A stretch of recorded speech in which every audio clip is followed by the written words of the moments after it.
Assalamualaikum warahmatullahi wabarakatuh. Innal hamdalillah nahmaduhu wa nasta'inuhu wa nastahdihi wa nastaghfiruh wa na'udzu billahi min shururi anfusina wa min sayyiati a'malina. Man yahdihillahu fala mudilla lahu wa man yudlil fala hadiya lahu.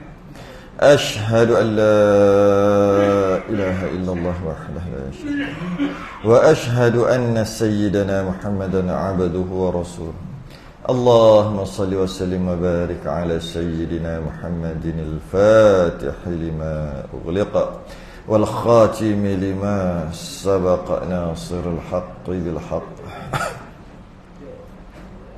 والهادي إلى صراطك المستقيم صلى الله عليه وعلى آله وأصحابه حق قدره ومقداره العظيم. اللهم نور بالكتاب بصري وأطلق بلساني واشرح بصدري واستعمل به جسدي بحولك وقوتك فإنه لا حول ولا قوة إلا بك سبحانك لا علم لنا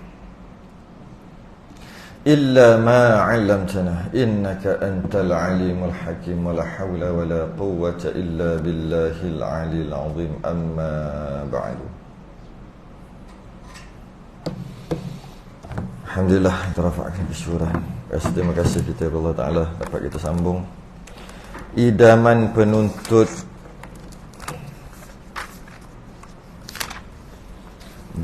sambungan muka surat 114 Jawi 59 bawah sekali 59 Rumi Jawi 114 berkaitan dengan mayat, mandi mayat, jenazah dan jenazah.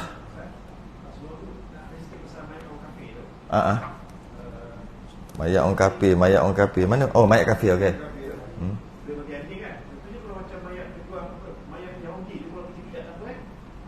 Tak apa. Ya.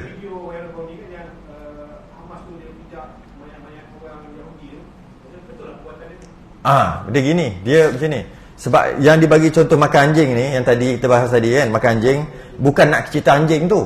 Nak cerita tak ada kemuliaan. Jadi bila makan anjing boleh, maknanya babi makan ke, anjing makan ke, orang pijak ke, campak ke, dan sebagainya. Nak beritahu tak ada kemuliaan. Sebab tu boleh. Ya, memang ada. Dia pijak. Nanti mesti ada orang cakap tak berperi kemanusiaan lah, apalah. Benda dah mati biarlah kan. Maknanya tu lah. Kalau kita tak menghormat mayat, menyakiti mayat, benda dah lepas, dia dah mati lagi pun dia nanti biar Allah balas. Dia mesti keluarlah semua. alim allamah semua pakat keluar. Sedangkan boleh. Kafir harbi boleh, kafir yang memerangi umat Islam boleh. Boleh apa? Bagi anjing makan boleh. Anjing makan tu, pijak tu baik lagi tu. Pijak baik lagi, bagi anjing makan lagi tu. Panggil anjing, bunyi, kan. Kalau pijak tu kira okey lagi. Kalau soalan begitulah. Ya, tak ada masalah. Sepak ke apa ke, tak ada masalah. Tidak ada kemuliaan. Yang mana kita membahaskan berkaitan dengan jenazah, sambung, yang mana walaupun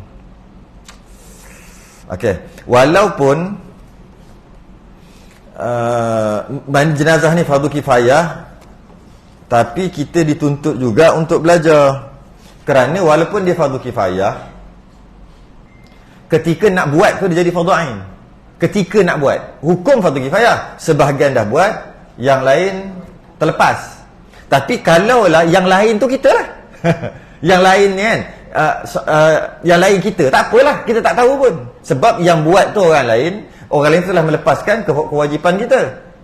Tak apa. Tapi kalau sebahagian dah buat, yang lain terlepas, sebahagian tu kita, maka jadi fardu ain bagi kita untuk belajar dan tahu. Walaupun dia fardu kifayah, tapi bila nak buat tu dia jadi fardu ain. Dia panggil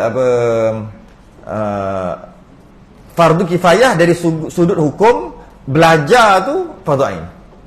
Belajar fardu ain jika nak buat. Jika tak buat, tak apa. Macam orang berniaga kan. Orang berniaga, berniaga, dia wajib belajar muamalat Islam.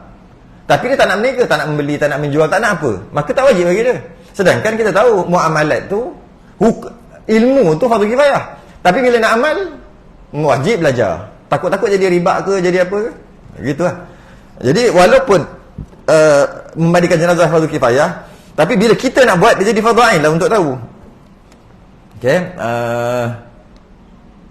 mesti kan ada sebahagian yang buat okey. Dan kita bahas dah mayat orang kafir macam mana nak buat, kafir harbi macam mana, kafir zimmi macam mana. Kafir zimmi ada kehormatan. Kita dah bahas tadi, pagi tadi. Kafir zimmi ada kehormatannya. Sebab tu kafir zimmi ni, kalau tak diuruskan, dia tak urus, maka wajib dikapan dan ditanam. Wajib tu. Cuma mandi je harus. Semayang haram lah sebab kafir. Habis kenapa pula wajib mandi, wajib kapan dan tanam? Dia kan orang kafir. Tapi kafir zimmi ada kemuliaan.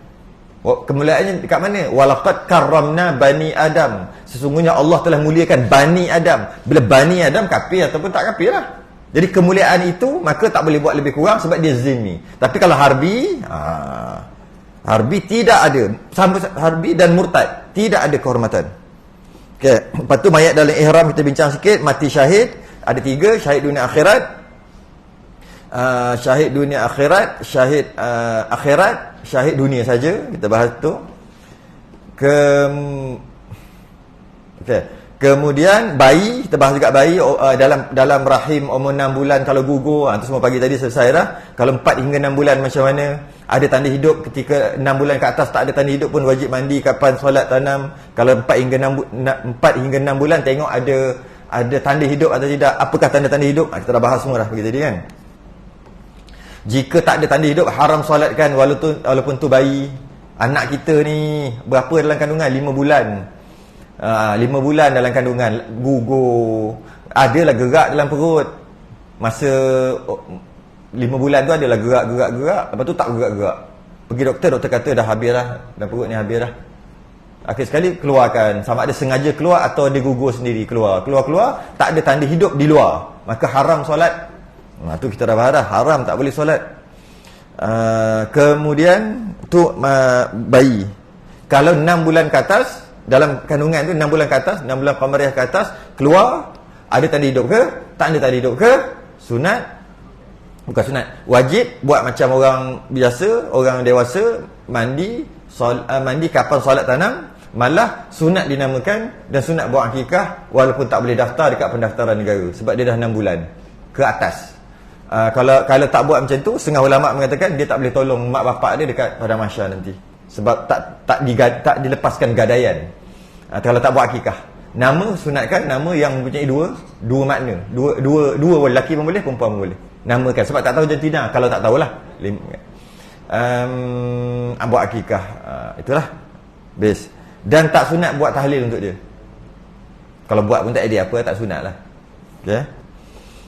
Okey, habis. Itu yang tadi tu, secara ringkas lah. Masuk kita mandi mayat. Qala musannif rahimahullahu taala, wa nafa'ana wa iyyakum bi'ulumihi fid darain amin rabbal alamin. Sekurang-kurang mandi mayat itu dijiruskan air merata badannya dengan sekali jirus. Dia mudah kata, dia macam mandi wajib, cuma mandi wajib diri sendiri mandi mayat orang lain yang mandikan dia. Tapi dari sudut rata sama je macam mandi wajib. Sebab mandi jenazah ni wajib lah. Bezanya mandi jenazah orang lain yang mandikan, mandi wajib junub ke apa, diri sendiri yang memandikan diri sendiri. Dari sudut hukum, hakam, sunat, apa semua sama dengan mandi wajib. Wajib ratakan air, kata merata badannya sekali jirus. Mana sekali je, minimum sekurang-kurang. Samalah mandi wajib kan sekali.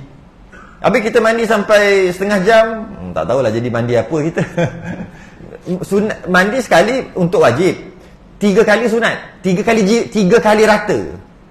Bukan 3 kali jirus, 3 kali rata. Sekali rata terangkatlah yang wajib tu. Ni mandi wajib biasa ni.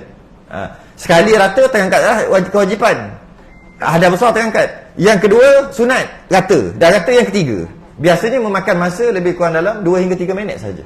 Bukan 20 hingga 30 minit. Jadi mandi yang sunat 3 kali. Tak tahulah mandi kalau pakai shower tu, saya rasa adalah 400 kali kot. Dalam masa setengah jam tu rasanya lah, sebab dia keluar 1-2 saat air baru, kena lagi, air baru, kena lagi, air baru. Cuba agak berapa saat? Kalau setengah jam berapa saat? 1 minit 60 saat. Kalau shower tu 60 kali air tu 1 saat sekali. 1 minit dah 60 kali. Kalau 30 minit berapa ratus betul lah? 1000 kali mandi. Mandi 1000 kali. Sekali rata kira 1. Lebih daripada 3 kali makruh. Maknanya mandi wajib selama ni makruh lah. Makruh macam mana? Memang makruh. Sebab mandi bukan ratus ni, 1000 kali mandi. Tapi kalau mandi biasa tak apa, ni mandi wajib. Macam ambil wuduk kan, basuh 7 kali. Orang ambil angka 7, sunat 7. 3 dah tahu maksimum dia buat 7. Makruh. Yang makruh 4 sampai 7 tu makruh. Habis itu kalau wuduk macam tu juga mandi wajib. Macam tu juga mandi mayat sama, iaitu untuk sah sekali aja. Habis kita mandi air 9. Kat sini ada juga air 9 kan. Air 9 macam mana? Air 9 lah, tapi minimum 1 kali. 1 kali. Rata sekali dah sah. Kena semua zahir anggota. Dan kalau kena, dan mesti dia kata sini sekurang-kurang memandikan mayat itu dijiruskan. Perkataan dijiruskan tu penting. Kenapa dijiruskan? Dia mesti ada perbuatan menjirus, perbuatan memandi. Dia bukan mandi. Dia bukan mandi, dia mesti dimandikan. Dia lain, mandi dengan dimandikan lain. Contoh yang telah mandi. Contoh kalau mayat tu mati lemas. Duduk dalam dia biasa berapa jam dah baru dia timbul lah. Sehari ke macam tu baru dia timbul lah. Okey. Makna tu bukan mandi dah tu. Terlebih mandi sampai kembung lah. Adakah tak payah mandi lah. Biasa berapa jam? Ada kan? 12 jam, 6 jam, 20 jam. Ada biasa bomber dia kata tak jumpa ni. Jadi dia relax dulu. Cukup berapa jam dia tengok timbul. 24 lah. 24 jam dia timbul. Dia memang dah tahu dah. Kalau mati lemas tak jumpa tu, memang tahulah nanti akan timbul dalam masa berapa jam ni. Okey. Jadi lepas tu timbul, tak payah mandikan lah. Kapan tanam terus? Sebab apa? Sebab dia bukan mandi lagi, terlebih mandi lah. Sampai menggelupah-gelupah kulit. Kejap. Yang tadi tu mandi. Rendam. Yang wajib ni bukan mandi. Dimandikan atau memandikan. Dimandikan. Jadi walaupun macam tu, contohnya dekat tengah laut. Mati. Tengah laut mati dan nak balik ke darat lambat lagi. Kalau ada ais boleh berbuah dalam ais tu. Kalau ada ais kan boleh berbuah dalam ais, nanti bawa balik kata lagi 2 bulan baru nak balik. Yang jenis kerja kat tengah-tengah tu ke, ataupun tengah laut lah sebenarnya cerita 2 bulan lagi baru nak balik ada mati. Kalau ada ais berbuah dalam ais tu lah kot kan. Sebenarnya tak perlu. Habis macam mana dia mati pula? Mati lemas. Mati lemas ada yang nampak tu. Macam mana ni? Dia kata alang-alang dah mati, dah termandi dah tu. Lepas tu nak ke bumi. Ke bumi nanti dia tenggelam, kira bumi tu. Takkan nak buat naik busuk. 2 bulan lagi baru kita nak pergi darat. Maka dia biar macam tu, tak boleh. Habis tu macam mana? Mesti ada perbuatan memandikan. Iaitu seorang kena pergi turun, ambil jari ni, contoh ni gini, duduk terapung ni. Ambil jari ni, tekan, agak-agak kena lah. Dah rata. Tak puati, goyang-goyang sikit, agak-agak dah kena rata dah, itu baru nama memandikan. Walaupun dia dah 24 jam. Maksudnya ada mesti perbuatan dimandikan. Mayat itu dimandikan atau ada orang yang memandikan. Termandi tak boleh. Dia perlu tekan jari macam ni, satu sebab nak buat naik atas, nak mandi lagi, habis bergelupah, habis kulit. Jadi tekan macam tu je. Ada tak perbuatan? Ada. Okey, lepas tu nak ke bumi je. Ambil tali, ambil batu ke yang berat, ikat biar dia turun. Itulah kubur dia dalam tu, dalam laut. Turun je, habis dah. Lepas tu, tapi sebelum tu jangan lupa sembahyang tu. Sembahyang tu. Nak sembahyang macam mana? Sembahyang kat atas lah. Atas kapal. Tengok ada kat situ. Hadir, mayat hadir ada kat situ. Cari kiblat, Allahu Akbar. Sebelum tu mandikan dulu. Celup seorang macam tu dah. Lepas tu naik balik, sembahyang kat atas. Allahu Akbar. Takbir 4 kali, settle lah semua, ikat batu, biar tenggelam. Kapan pakai baju dia? Nak buat macam mana? Nak kapan boleh. Ambil payah pula nak buat. Pakai baju dia. Baju dia. Ataupun tambah-tambah sikit ke. Itu kalau mati dekat dalam laut. Jadi maknanya kita nak cerita apa? Mesti memandikan mayat. Dia tidak boleh termandi. Tak boleh. Ataupun dia mesti kan ada perbuatan mandikan. Kerana kewajipan ni adalah kewajipan orang hidup, bukan kewajipan orang mati. Macam mana orang mati tu nak mandi kan? Ada kewajipan orang hidup. Jadi solat jenazah tu barulah sah. Kalau dia kata tak apa dah termandi dah tu, kita solat jenazah aje, tak sah solat jenazah tu, kerana mesti ada perbuatan memandikan. Habis maknanya kalau lepas mandi baru boleh solat. Maknanya kalau jumpa kalau tak jumpa mayat tu, tak jumpa, tak boleh lah solat jenazah. Kan ada orang buat dulu kan, solat gaib tu tak boleh. Yang kapal terbang tu MH370 tak jumpa kan. Bila tak jumpa tak boleh solat jenazah, tak sah. Gaib tak sah. Sebab apa? Siapa mandi kan? Dia kena, untuk sah solat jenazah mesti sempurna mandi. Kalau tidak, tak boleh. Macam mana? Habis tu kewajipan ni kewajipan orang hidup. Dia mati tu biarlah, tak ada kena-mengena pun. Tak sembahyangkan dia, maka dia masuk neraka. Tak, dia dah mati. Tak ada kena-mengena pun dengan apa hukum hakam untuk orang yang dah mati. Ini hukum orang hidup. Jadi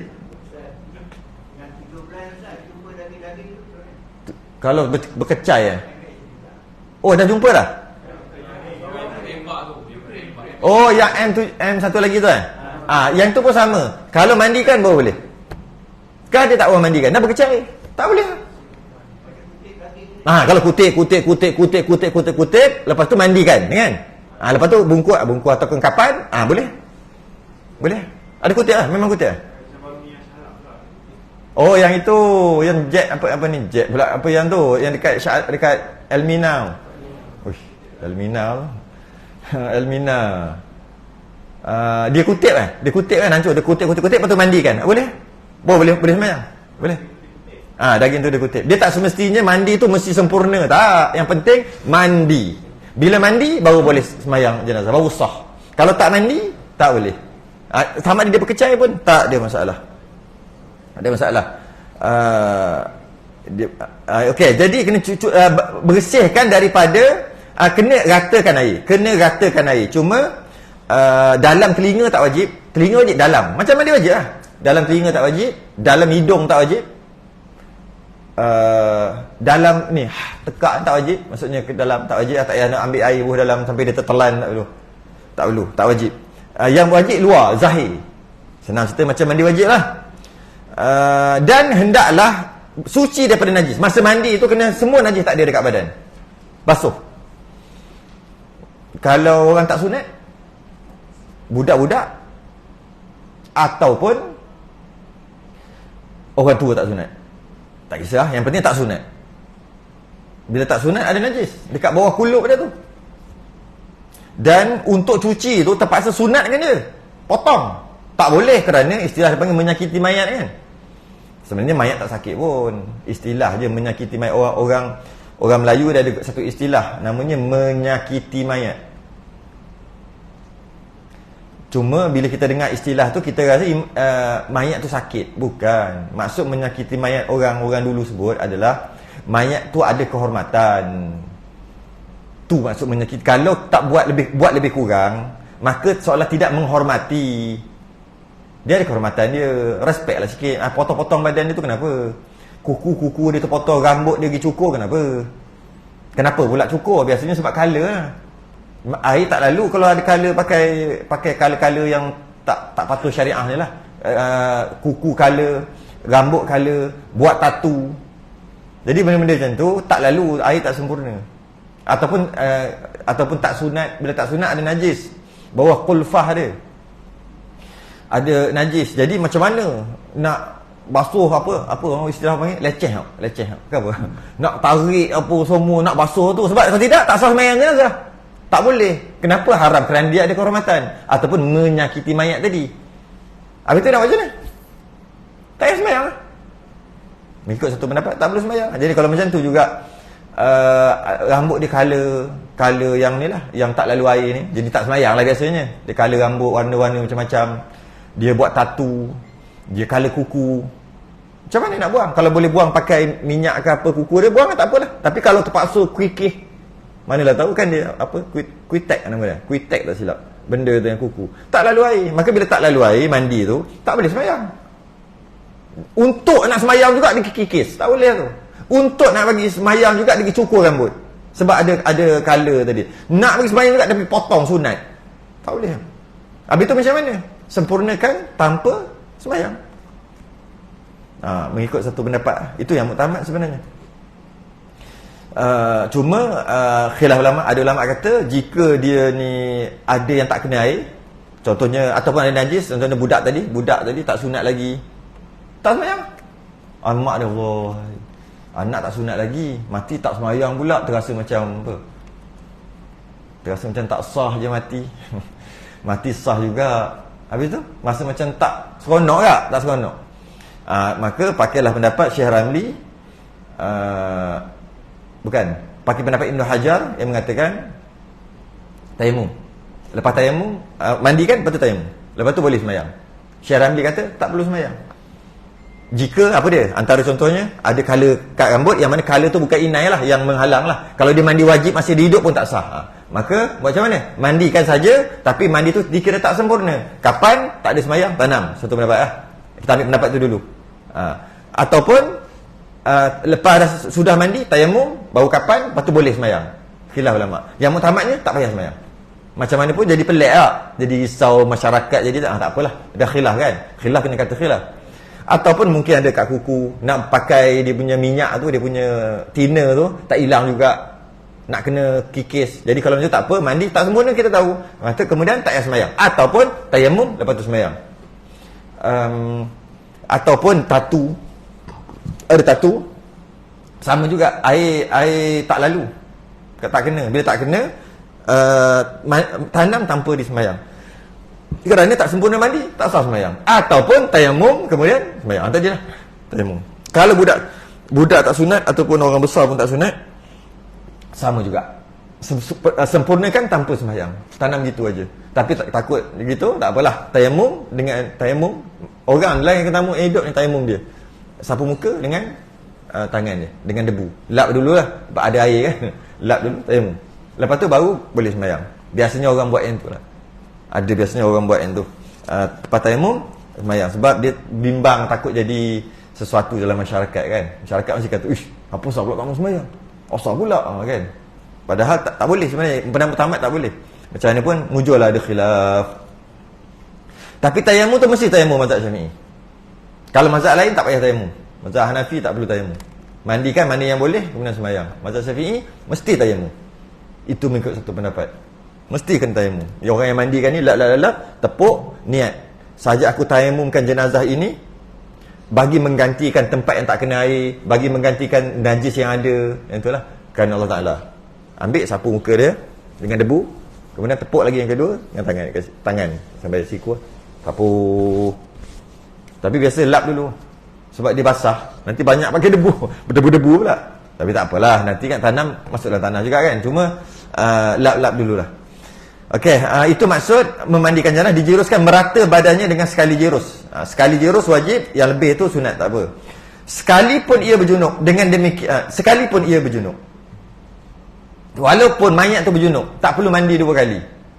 Kenapa? Mandi pertama mandi junub, mandi kedua mandi jenazah. Tak ada, tak, sekali aja. Tak, sekali aja. Walaupun dia bau kering haid, contohnya berjunub, lepas tu tak sempat mandi terus haid, tak boleh mandi ya. Lepas tu haid berhenti, baru sebelum sempat nak mandi mati. Jadi ada tiga tu, mandi junub, mandi haid, mandi jenazah. Takkan tiga kali mandi kot. Kita buat cerita lagi. Berjunub, bersetubuh berjunub, tak sempat nak mandi, haid. Tak mandilah, tak boleh lah, tunggu lah. Masa tu dia mengandung. Ketika tu dah mengandung 9 bulan lah. Buat contoh tu. Lepas berjunub, keluar haid. Mengandung boleh keluar haid. Mana mazhab Syafi'i. Maka tunggulah. Tiba-tiba baru je rasa macam nak berhenti ni, tapi tak berhenti lagi. Terus rasa nak beranak. Padahal dia wajib mandi junub ni, tapi tak boleh mandi sebab keluar haid. Lepas tu beranak. Haid tu macam beranak terus, tengah haid tu beranak. Nak buat macam mana? Beranak tak kisahlah berapa bulan pun. Maka wajib mandi junub, Wajib mandi haid yang tak mandi lagi. Mandi wiladah beranak. Lepas tu beranak nak mandi je, keluar pula nifas. Wajib mandi nifas. Lepas tu baru nak habis nifas, petang ni kot habis, petang ni baru habis petang tu nifas, baru nak mandi mati. Mandi sekali. Contoh tu melampau. Melampau punya contoh. Mandi sekali. Itu maksud dia. Kalau berjunuk pun mandi sekali. Malah ada seorang sahabat ni, dia baru kahwin malam pertama bersama dengan isteri dia. Kemudian Nabi panggil untuk perang, jihad. Dia keluar terus jihad dalam keadaan berjunuk. Tengok hebat orang dulu, baru kahwin hari malam pertama, lepas tu dapat panggilan jihad, tinggal bini. Ya, tak apalah, saya minta maaf lah, saya ambil cuti, saya nak jihad juga kat rumah. Jihad lain. Tak. Keluar. Dia terlupa nak mandi. Namanya Hanzalah. Sahabat ni nama Hanzalah. Terus keluar. Perang, mati. Nabi pun tengok Hanzalah.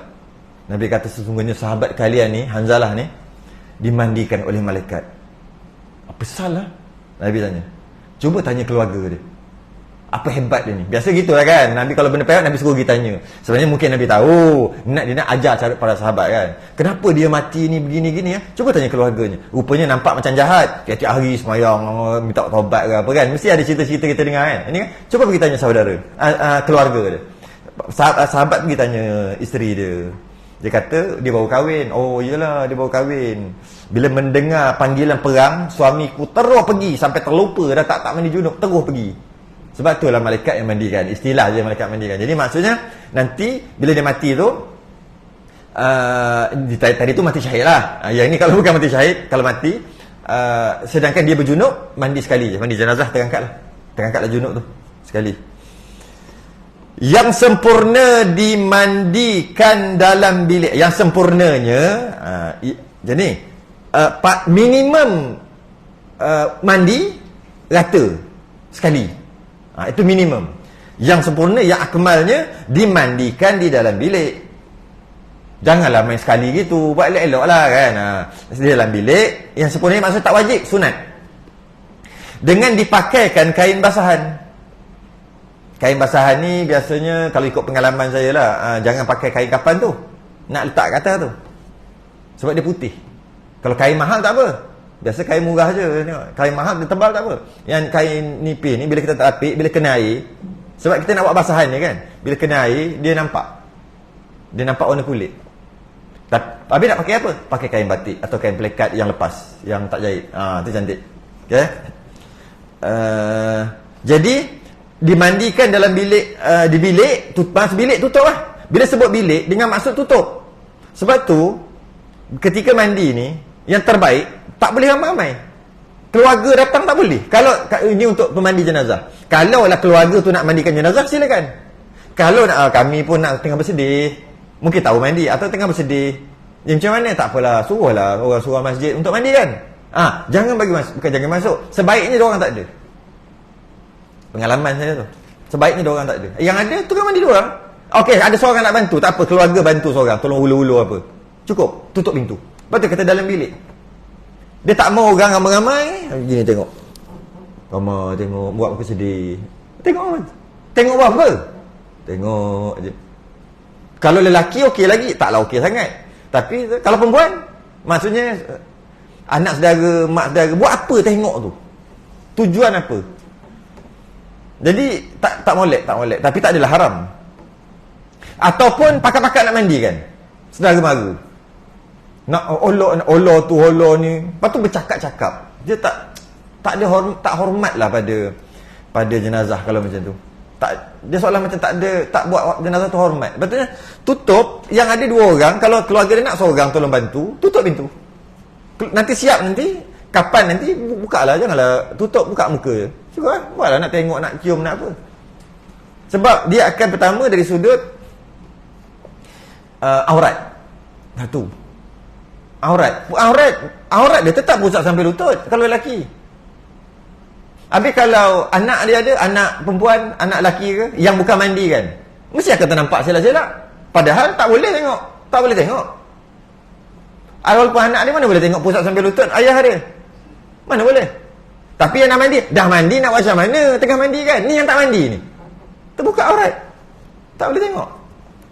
Itu kalau bawa anak-anak apa? Kalau sepupu perempuan pula tu. Lagilah tak boleh. Jadi sebab tu tak elok sangat lah. Saya dulu kunci terus. Kunci terus, orang ketuk dulu. Kalau kunci terus, akhir sekali dah siap baru keluar. Dah siap. Kalau tidak macam-macam, ikut pengalaman macam-macam orang duk bercakap. Tengah-tengah kita duk mandi ni. Semalam tengok bola. Kita dengar, tak bulu ke. Kita tengah buat. Dia saudara mara lah, tak tahulah pakcik ke apa, saudara mara yang sibuk lah, dah mati kan. Tapi duduk saja. Dia datang, bila balik? Bila balik? Baru sampai. Kita nak jam tak? Tak jam? Tak jam. Alhamdulillah, okey. Allah, meninggal tengok. Tak tahu nak buat apa tengok Semalam tengok bola. MU menang kalah. Kalah. Kalah. Tak kuat dah sekarang ni. Tak kuat dah. Cuba bayangkan kita yang mandi kan. Ya Allah. Satu, ataupun cakap benda lain, cakap benda-benda macam meninggal kan. Bulan lepas aku balik, aku minum teh tarik ni dia. Dia cerita benda tu. Memanglah bulan lepas minum teh tarik, tapi hari ni mati. Tak payah cerita dah tu. Macam mana boleh mati itulah. Tak tahulah. Tapi arwah ni kan, masa hari tu aku jumpa, dah pelik dah. Dia cakap biasa dia main tegur, kali ni dia tak tegur. Buang tebiat. Dia cerita. Apa cerita? Kita dah mandi. Dia akan jadi benda-benda macam tu. Dia tak kira aib lagi. Lah, rupanya ada tak lalat. Lah, rupanya ada kurap kat sini. Cakap mulut tu. Dia tak kira busuk lagi. Dia tutup hidung. Tutup hidung gini. Memang busuk lah. Ada lah jenazah busuk baru lepas makan tom yam. Lepas tu masuk pula buat postmortem berapa lama. Tak ke baru busuk. Lainlah dia sakit. Nak sambung ni? Lepas azan tak tahulah kita ni. Sambung lepas azan.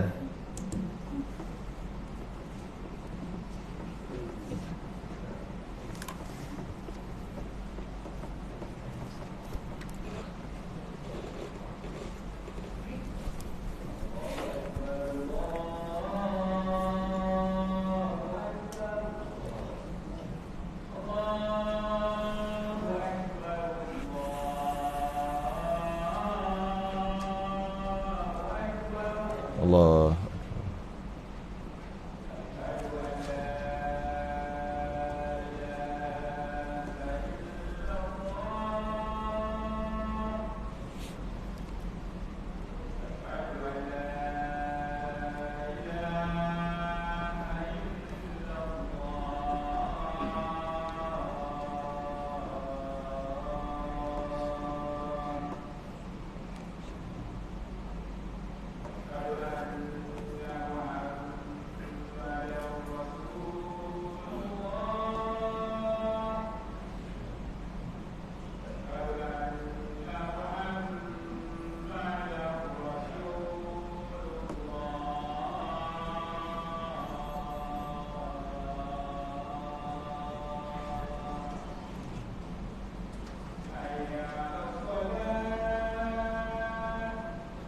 La haula.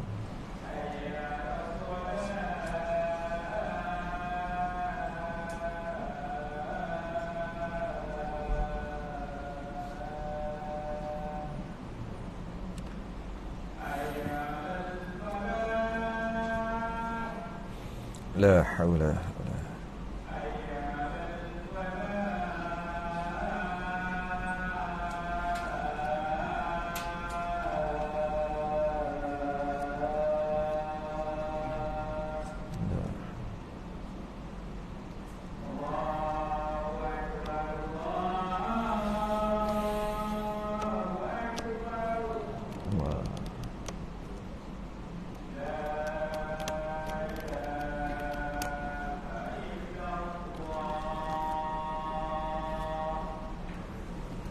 La ilaha illallah. Sallallahu alaihi wasallam.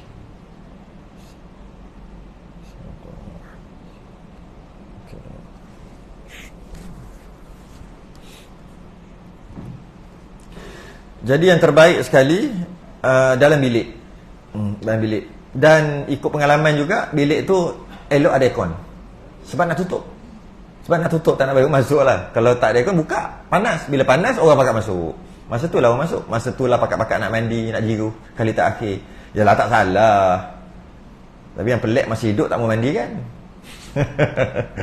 Masih hidup ni, isteri ni, alah kesian lah nak mandi kali terakhir. Masih hidup tak mau mandi kan. Masih mati nak mandi, tapi tak salah lah.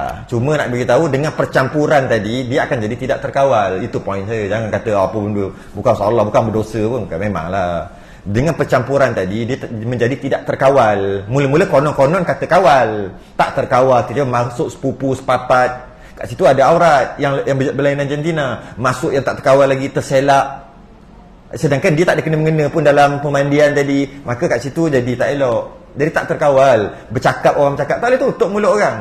Tengok macam mana pun dia buat, tak, dia buat bodoh. Dia bercerita lah. Cotek popek dia borak. Tak boleh, tak terkawal juga. Nak marah tengah tu, duduk diam sikit, nak buat tazkirah kat situ tengah mandikan jenazah. Ke macam mana? Dia memang tak terkawal. Dia akan jadi tidak terkawal. Tu tak kira yang menangis. Itu tak ada kurapat-kurapat yang jangan air mata menitik kena, nanti dia bangun balik lah, apalah. Kata kalau bagus lah macam tu, bagi banyak sikit air mata biar hidup balik kalau bangun balik. Macam-macam, tak masuk lagi tu, nantilah sikit-sikit kita masuk nanti lepas ni. Jadi dari sudut tu, tolong jaga kemuliaan jenazah itu. Kadang-kadang dia punyalah jaga aurat dia pusat sampai lutut. Dengan anak-anak, dengan adik-beradik, jaga pusat sampai lutut. Tiba-tiba mati, kita senang-senang je buka pusat sampai lutut. Taklah nampak semua, tapi korang nampak kepala lutut, terselak nampak paha sikit. Yalah, nak mandi macam mana kan? Sedangkan dia bukan orang yang mandi kan. Dia jaga masa hidup, kita tak respect pun dia masa mati. Patutnya tak boleh gitu. Tak boleh. Okey, bilik yang terbaik, maksud tertutup, dengan dipakaikan kain basahan. Jangan mandi telanjang gitu. Dan jangan pula mandi selak-selak suka hati. Letak biar dia tak ada baju pun tak apa kat bawahnya. Cuma letak kain batik atau apa-apa kain yang agak-agak tak nampak warna kulit dia bila kena air. Mandinya gini. Ni ada kain kat atasnya. Seorang duduk belah sana pegang kain macam ni. Kalau tidak dia susah, pegang kain macam ni. Dan sebelah tangan pegang kain, sebelah tangan pegang pipe. Seorang gosok, jangan tengok. Tengok hanya betul-betul perlu aja. Hanya betul-betul perlu. Sebab bimbang. Bila tengok kita akan nampak aib dia. Lepas tu mulut je ni tak boleh nak duduk diam. Mulut lembek. Tak boleh nak popek. Cerita. Istilah panggil mulut lembek. Kelantan panggil mulut lembek. Masalah terbuka aib dia.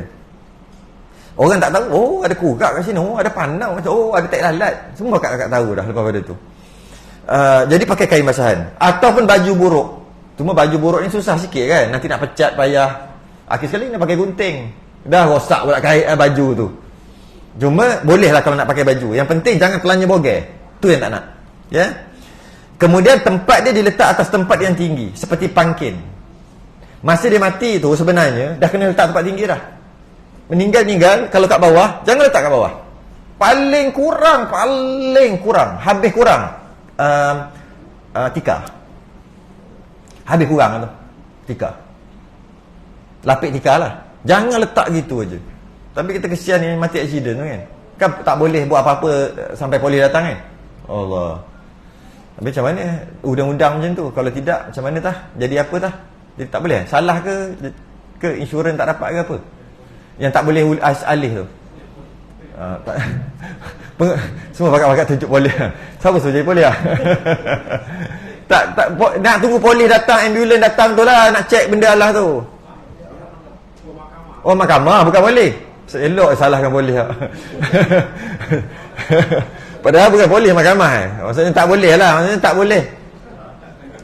Kalau tidak salah main alih-alih gitu. Sebab tu kadang-kadang jadi jam. Sebab apa? Sebab dia biar tengah jalan tu kan. Tak boleh sentuh sebab dia nak ambil statement ke apa benda. Kita tak tahulah. Jadi sepatutnya, bukan sepatutlah. Kalau ikut caranya, angkat letak tempat tinggi. Jangan bagi dia kat bawah. Atas apa-apa yang tinggi. Apa-apa paling kurang lapik dengan tikar. Itu yang cantik yang tinggi. Tempat tinggi. Itu kalau mati. Macam tu juga ketika di rumah orang nak ziarah. Pun letak sementara nak mandi kan, tempat tinggi. Dan begitu juga ketika mandi tempat tinggi. Ni pangkin tinggi lah, tinggi setingkal pun okey juga kot. Tinggi. Dan air sejuk biasa, air biasa lah, air sejuk biasa. Melainkan kerana hajat boleh digunakan air panas. Tahulah hajat apa? Ada kata kalau mandi air sejuk ni menggelupas. Sebenarnya kalau kita ni logik-logik, mandi air panas yang menggelupas. Tak kisahlah. Kalau jika ada keperluan, boleh pakai air panas. Bila sebut panas ni bukan panas yang masak tu. Air suam tu lah, air water heater tu. Tak air panas pula. Masak lah. Maksudnya mungkin tempat ni kot, tempat yang beku yang salji ni ke boleh jadi lah kot. Kalau tidak dia jadi beku ke, gitu. Maksudnya air suam kerana hajat. Sebenarnya yang terbaik air biasa. Yang terbaik air biasa, air sejuk, air putih biasa. Okey. Kemudian didudukkan mayat itu melentik ke belakang dengan disandarkan ke lutut kanan orang yang memandikan. Ini saya amal sampai tak adalah sekarang dah tak mandikan dah dulu. Sampailah PKP. PKP berhentilah. Pencen. PKP pencen. Saya buat lagi walaupun orang tengok pelik. Biasa orang masa nak meruang ni, biasa dah dengar sini panggil meruang.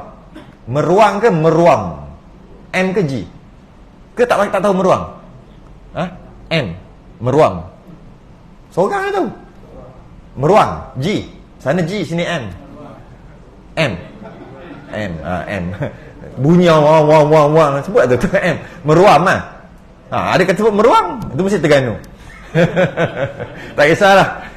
Maksud meruang ni adalah satu perbuatan untuk keluarkan najis, saki baki najis jika ada, supaya ketika kapan dan kita bergerak-gerak nanti tak keluar. Itu istilah. Apa saja perbuatan yang mengeluarkan najis yang ada dalam perut dia sampai habis. Biasanya mati mengejut. Kalau mati sakit 3 bulan terlantar, biasanya tak payah, tak payah tekan, tak ada benda. Sebab tu kebanyakan orang mati sakit dulu.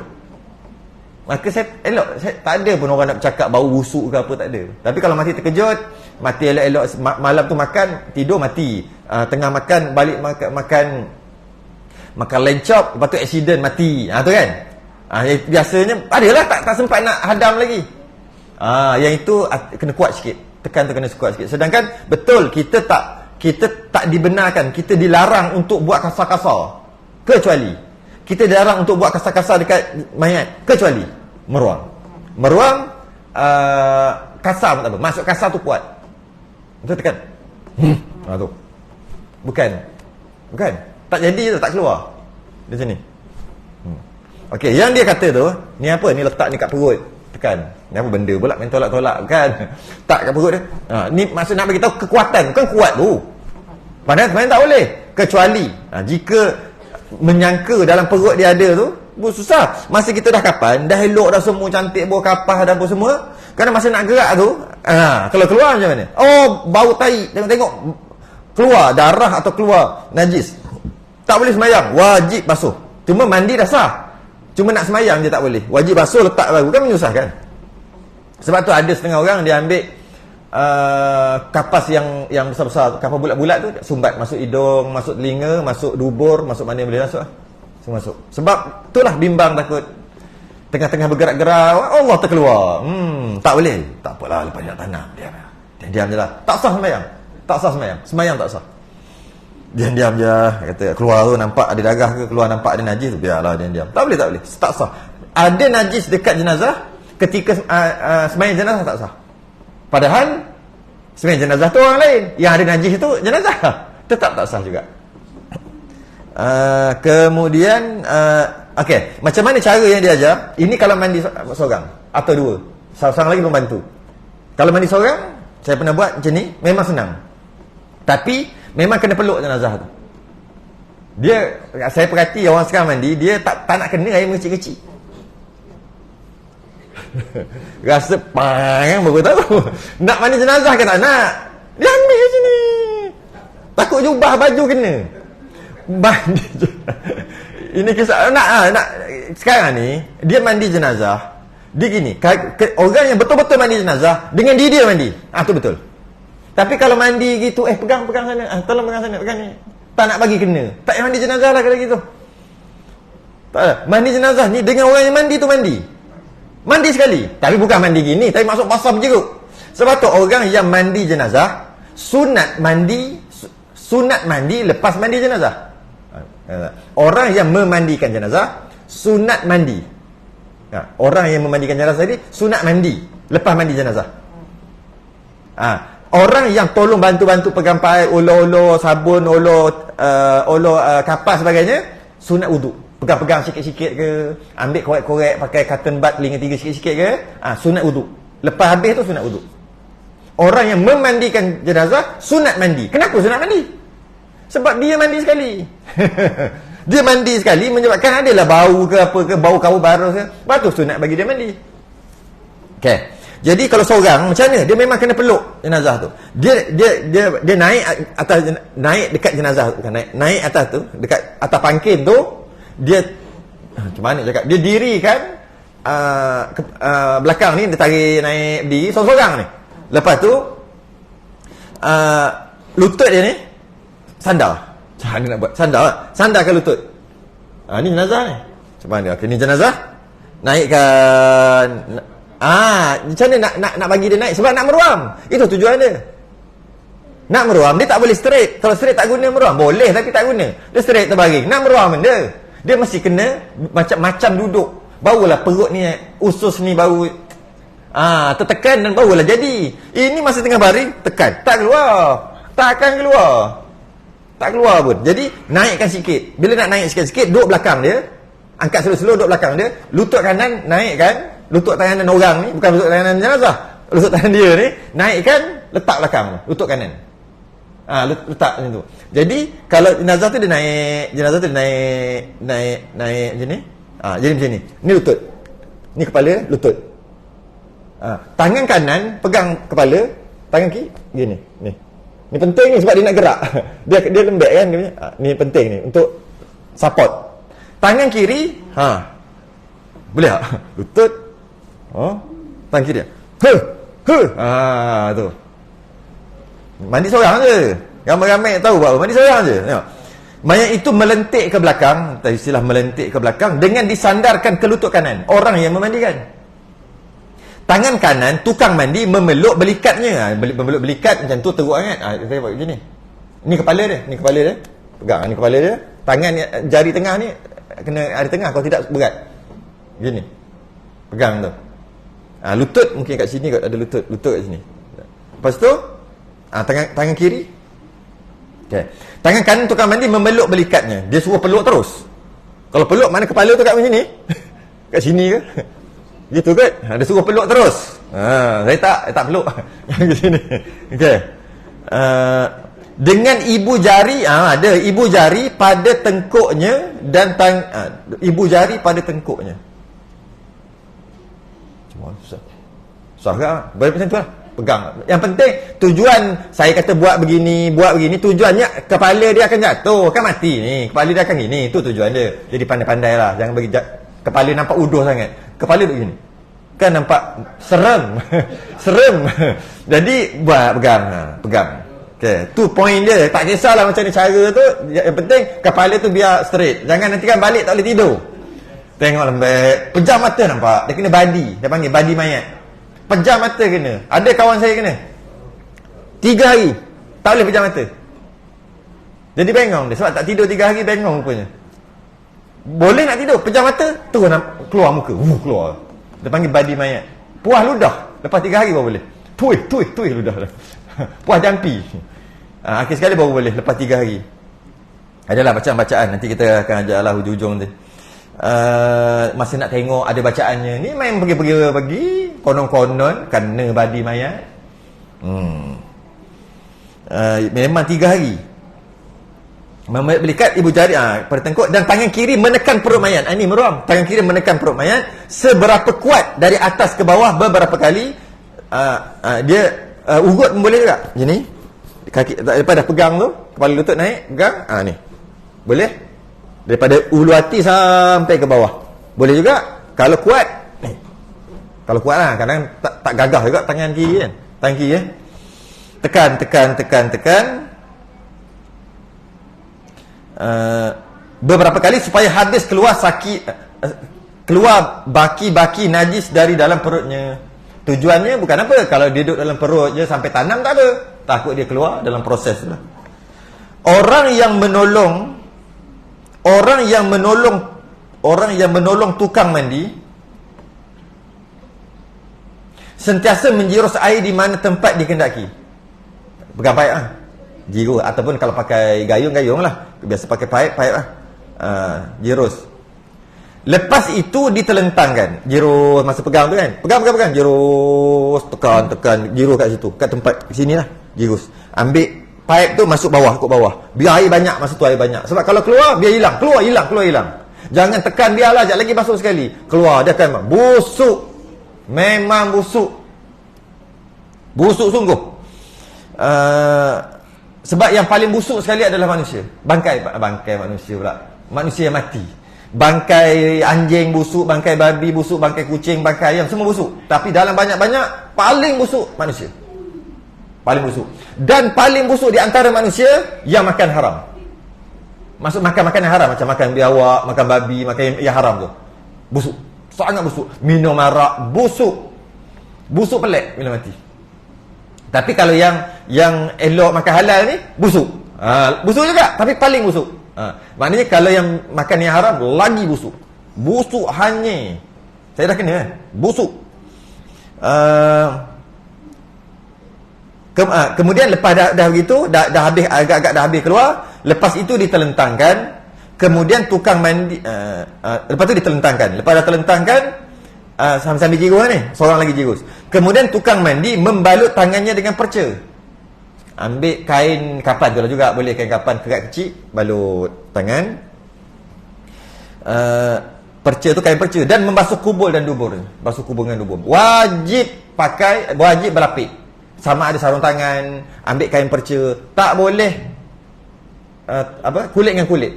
Tak boleh. Haram. Ini bukan orang mati aja. Kalau kita jaga mak bapak yang sakit pakai pampers ke apa, yang dah nyanyuk ke apa, masa nak basuh pun sama. Sebab ada orang dah terbuat gitu. Dia kata dah nyanyuk dah mak dia. Dia perempuan. Mak dia pun perempuan. Dah pakai pampers, dah nyanyuk tu dah. Jadi masa basuh berak apa semua, dia basuh dengan tangan dia. Konon-konon bagus lah kan. Sebab apa? Tak geli. Bagus. Dengan tangan. Mak dulu kecil-kecil. Masa dia kecil-kecil, bayi basuh je. Kenapa pula aku nak pakai? Seolah-olah macam baik. Haram. Bukan baik, haram. Tak boleh. Sebab dia dah orang tua. Kalau bayi tak apa. Dia dah orang tua. Maka ada kehormatan, antaranya tak boleh sentuh kemaluan kubur dubur. Ini yang hidup lah. Yang mati pun tak boleh. Mesti paling kurang sarung tangan. Mesti kena pakai sarung tangan. Bila pakai sarung tangan, sebab tu dalam set tu ada sarung tangan. Kalau saya beli set 200 ke RM180 tu, set tu dalam tu ada sarung tangan dia. Ada sarung tangan, ada cotton bud 5 dia bagi.